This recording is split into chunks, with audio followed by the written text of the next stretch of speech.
Hey guys, welcome back to Capital Bass Fishing. I wanted to talk today about some gear, not fishing gear, not fishing rods, not lures, but instead a watch. Now, why would I be talking about a watch? And especially, why would I be talking about a watch that's not a smartwatch when it comes to fishing? In fishing, we have a lot of different things that we need on the water: pliers, scales, lures, fishing rods, any type of extra stuff that we like to take with us to be successful in the water. We put it in that boat or that kayak or that backpack and we take it. And one thing that we don't hear people talk about a whole lot is some of the wrist gear, the watches that they have. Now, I know that there's smart watches out there. There's the Apple Watch, there's the Garmin, and there's a whole host of other smart watches that have some fishing features, some tide information and things like that, which are fine. But I'm a little bit weary and tired of having to charge stuff. And I wanted to go over why I think this watch could be the perfect watch for fishermen because of some of the very simple things that it does. And it's called the Casio GWX-5600 JDM. And let me explain what it is. So this watch basically is a digital watch which emulates or looks like one of the original Casio G-Shock watches, which was released back in the 90s. And it has been an icon ever since. It's not necessarily, in everyone's opinion, the most beautiful thing in the world, but it is very, very durable. And some of the highlights to the G-Shock line is that it can be dropped, it can be banged around, it can be dunked underwater up to 600 feet. You can do all sorts of cruel and unusual punishments to this watch and it will survive even the worst of the worst. But the Glide line is special. It tends to tailor itself more towards the sportsman. It has tide graphs that show tidal movements based on your preset location. It has moon phase data, which to us fishermen, obviously we care about that. And it has low temperature resistance as well. So if you're out there in the colder weather, you're ice fishing, you're doing something, that's awesome. So my G-Shock, I put the wire guard on there so I don't scratch the face up. It keeps me kind of from being able to rub that face against some surface like concrete because I'm always out there doing construction. So if you look at the G-Shock, it's not very big and it doesn't really overwhelm your wrist. It doesn't feel like you're wearing much, which I really like. Now, one of the complaints that I have is that the surface or the crystal's a little bit reflective, so it can sometimes flash light in your eyes instead of being able to see it easily, but really not that much of a problem. It has something called Multiband 6. Multiband 6 is a way for the watch to set its time based upon the atomic time signal, which is broadcast, I think, over 6 regions. One of the regions is the Colorado location. So I'm in Virginia. So all I have to do with this watch is take it and set it on my windowsill at night facing westward. And sometime overnight, it will sync up to that clock tower and reset the atomic time on this watch. Now, it's only going to lose like a second or two per month, or so you wouldn't have to do that every night. But if you want to do it like every 6 months, once a year, it kind of brings your clock back into time with the world atomic time, which is perfect. It's the one you see on your iPhone all the time. One thing that this watch does that a lot of the other Casios do not, which I really like, is that it has a kind of a raise to wake function for the light. Now, it's a very dim light, but if you're out in the dark, any light is good, and you can basically twist your wrist and the lighting will come on automatically, and you can set it to stay on for 1.5 to 3 seconds, which I find very useful. I'm not having to fiddle around and push buttons or remember which button to push. I just look at it and it shows me the time and I'm good to go. So the nice thing about this watch that I really like, that there's no need to reset time even when you're traveling. It just automatically sets the time, and you can pick daylight savings time on or off with this. And it is very, very accurate and useful.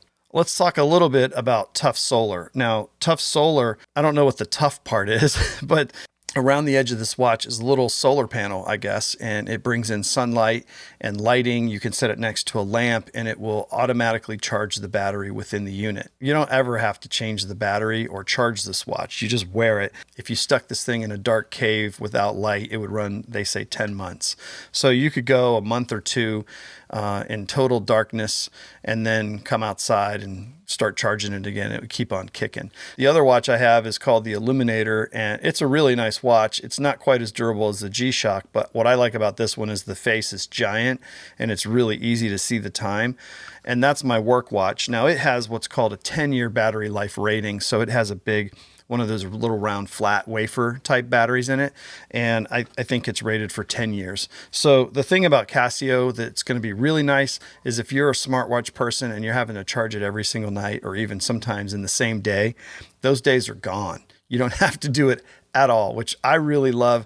And I think it's worth giving up some of the functionality in order to have the convenience of just something that's on all the time. Now, the tide graph function is actually pretty cool. It's got a little sweeping arc, and you can see by the picture that there's like a black little segmented sweeping arc at the top of your watch. And that's going to flash on and off. The two ends of this are flashing currently on this watch. And I think that's showing you like you're at low tide. As time moves on, the segment will progress more towards the center, which is high tide. Now, if you want information from your watch, like, hey, when is high tide? You can go into a certain window and push a button a few times and it will progress through times of the day and it'll show you different tide locations for those different times. It's really useful for tidal situations. Now, my watch aligns with the Atlantic City location, but you can actually set your watch for different tidal situations for like California, for Gulf of Mexico, for, wherever you want to go.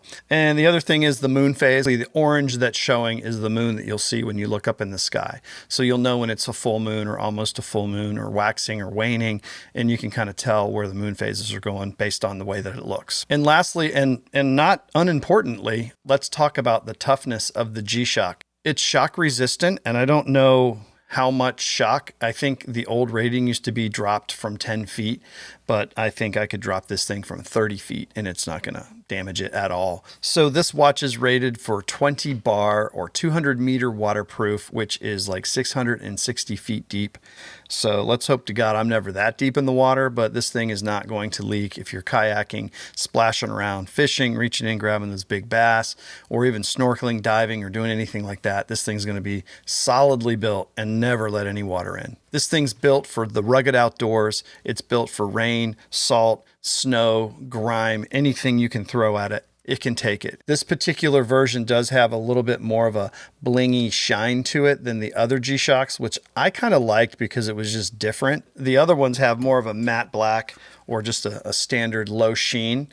And that low sheen really holds up well and is very, very durable. So I wear this watch every day to work as I'm scrubbing up against concrete walls and drywall and touching 2x4s with it and banging it around. It doesn't really show marks that easily at all. It's literally one of the toughest watch designs on the planet. You have a whole cult following of these watches out there. So if there's anything you ever need to know, you can jump on Reddit or you can go on YouTube and you can find video after video about these watches. If you're a fisherman and you respond to tide changes with your fishing style or moon phases really affect what you're doing and you're just sick of charging your smartwatch and ready to get something that's unique, different, and kind of cool, this watch right here is a JDM version from Japan. Any of you who are into BFS fishing or specialty gear from Japan for fishing, you know about the JDM. JDM means Japanese domestic model, meaning that this is made in Japan. So it takes a little longer to get this one when you order it, but it's worth the wait because it's unique and very cool. So if you want a fishing watch that delivers,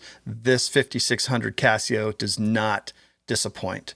I'll put the links below for this particular watch and some other good ones. So this watch is about $150. It sounds like a lot, but you can't really get a good smartwatch for that. I mean, you could get like, an Amazfit or something of that nature, but mine tanked out on me after about a year and a half. This is going to be like a lifetime watch. If you take care of it and you don't beat it up too bad, it'll, as long as you don't like rip the band or destroy the case, it'll just keep going. So check it out. Casio GWX-5600 G Lide, a fisherman's watch.